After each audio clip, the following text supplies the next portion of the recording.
Elsa ini kan memang orang yang saya kenal ya. Nah, tapi memang saya dekat sama Farhad ya, kemarin juga masalah Densus komentarin ya. Nah, menyangkut uang yang katanya 69 miliar, 30 Farhad, 39 Elsa Syarif. Nah, itu beritanya itu kan nggak jelas. Katanya itu sudah dipegang sama Farhad dan dipegang sama Elsa Syarif. Dan katanya dengan tambahan 3 miliar akan profit. Ternyata profitnya nggak ada, uang ini menjadi persoalan. Nah, persoalannya seperti apa? Ya, ini yang memang sampai sekarang ini masih tanda tanya besar. Bener nggak tuh cerita? Sorry, ini ada suara tembakan karena saya lagi diperbakin, lagi latihan nembak ya. Nah, jadi seperti apa?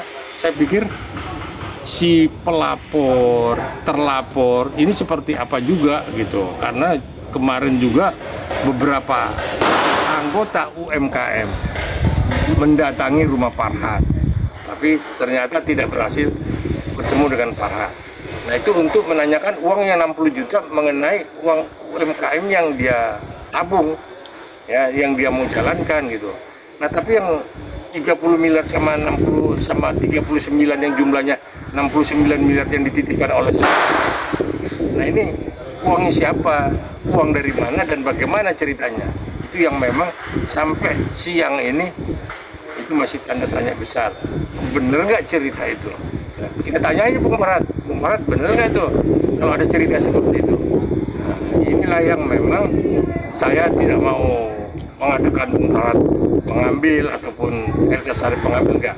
Tapi saya mempertanyakan bener nggak cerita itu? Itu aja Bung Farhad. Nah, jadi ini kan cerita naik ke permukaan dan memang publik ya, netizen ya, masyarakat semua nonton ya, nanya gitu. Karena rame nih, jadi info time. Nah, tapi cerita ini kan hilang sekarang. 2 minggu lalu memang naik, seru nih. Terakhir ini udah nggak ada lagi berita itu. Nah, kalaupun ada orang dirugikan dengan 69 miliar oleh Farhad dan Elsa Syarif, pasti kan bikin laporan ke pihak kepolisian gitu. Ini kan nggak ada. Cuma cerita bahwa uang itu dititipkan untuk memang menghindari tindak pidana pencucian uang yang dikatakan Elsa Syarif kepada si pemegang uang ini, yang kata suaminya itu ada kasus tipikor. Nah, ini yang saya nggak, media tanya saya balik bertanya ke media, cerita dari mana 69 miliar ini. Nah, sedangkan Farhad dan Elsa Syarif masih melenggang kanggung kok, belum ada dipanggil pihak kepolisian. Berarti kan nggak benar cerita ini. Nah, itulah yang saya pikir cerita mengenai 69 miliar. Nah, mengenai Densu ya, yang terkait kemarin soal hajar menghajar, Densu datang ke rumah Farhad. Farhad juga bilang itu bukannya hajar menganiaya atau memukuli, tetapi itu hanya sebagai cerita aja ya. Akhirnya Densu bilang tai, yang kata bahasa Makassarnya itu bukan tai kotoran. Nah, ini juga berita kan simpang siur. Nah, akhirnya lapor melapor. Nah, ini juga nggak jelas gitu laporannya seperti apa, sampai Laskar Makassar juga katanya turun. Seperti apa? Nah, cerita ini yang saya lihat abu-abu gitu. Nah, media datang nanya sama saya jawab seperti itu. Ini berteman sama Farhad udah puluhan tahun ya, udah saya ini tahu karakternya seperti apa. Tidak seburuk apa yang memang orang katakan ya.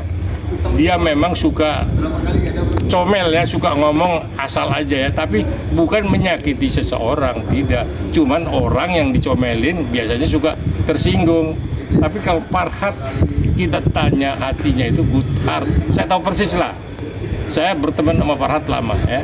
Dan dia orang pengacara, sebenarnya tidak seperti yang orang-orang cerita, sejahat itu, sesadis itu, tidak. Memang dia suka ngomong, suka bicara. Kadang memang akhirnya menjadi argumentasi semuanya. Tapi ujung-ujungnya semua selesai. Ya kayak si Densu sama Farhad kan nggak ada cerita lagi kan. Kata lapor melapor segala macam. Akhirnya ya kita tahu itu sensasi aja. Dulu Farhad sama Hotman Paris juga ribut ya, sampai dia dibusuk-busukin sama Hotman Paris. Ternyata ketemu baik-baik aja, saya lihat malah cium-cium pipi mereka. Ya artinya itulah ya acting di medsos yang mereka lakukan untuk ratingnya terus tidak hilang dari publik. Kalau media tanya itu tipe Farhad yang kontroversial itu, enggak lah, saya tahu orangnya lah. Orangnya memang easy going, nggak ada beban sama dia. Mau ngomong apa hari ini, ngomong apa besok, ngomong apa hari ini dan seperti apa besok, urusannya dia. Dan tidak pernah dia pikirkan itu. Lihat aja sekarang badannya kan bagus. Rambut gondrong, badan juga seperti bodybuilding kan. Udah kayak Adi Rai. Saya pikir itu bagus lah untuk kesehatan.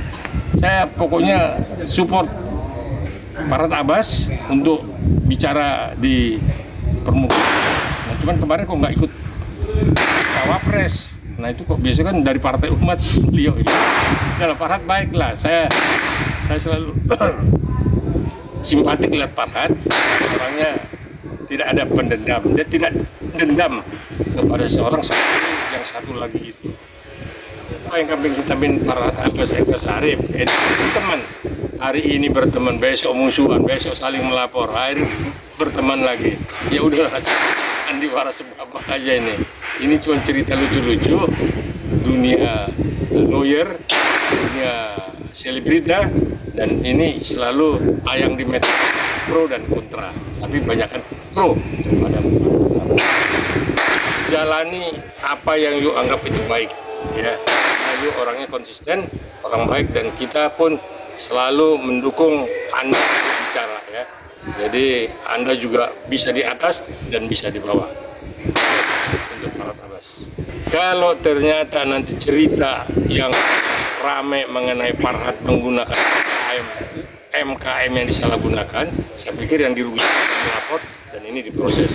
Saya pikir itu baru cerita kan, seperti apa biar Farhad Abbas lah yang tahu lah.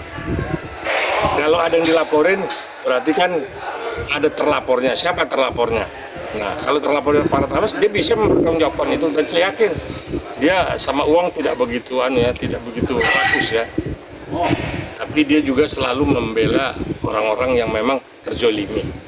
Saya pikir itu. Maju terus Farhad, yuk teman saya lama.